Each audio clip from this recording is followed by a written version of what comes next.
CPM কংগ্রেসের জোট প্রার্থীকে আপনারা ভোট দিয়ে এমএলএ করেছিলেন। সেই এমএলএ আজ কোথায়? আপনাদের ভোটে কোথায় সে? তাহলে বিরোধীদের ভোট দিয়ে সেই মর্যাদা ভোটারদের সঙ্গে বেইমানি করা, বিশ্বাসঘাতকতা করা। আমাকে সাসপেন্ড করছে তৃণমূল দল। কিসের জন্য? বাবরি মসজিদ করছি তার জন্য। ববি হাকিম যেদিন আমাকে সাসপেন্ড করেছিল আপনারা সবাই দেখেছিলেন।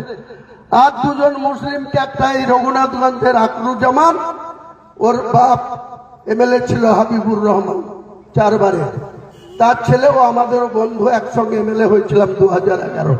ও অ্যাডভোকেট। ওকে ডান দিকে বসিয়ে বাম দিকে হরিয়ারপাড়ার বিধায়ক নিয়ামত হাজিকে বসিয়ে বলছে হুমায়ুন কবিরের বাড়ি রেজিনগরে, সেখানে বেলডাঙ্গায় মসজিদ করবে।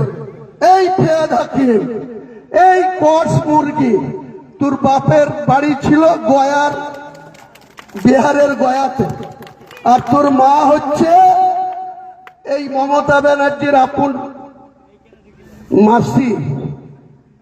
তিনি মৌলানা আজাদ কলেজের অধ্যাপিকা ছিলেন।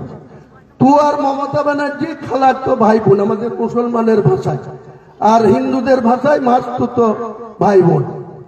তুই তার চামচাগিরি করবি বলে হুমায়ুন করবে? কিসের জন্য?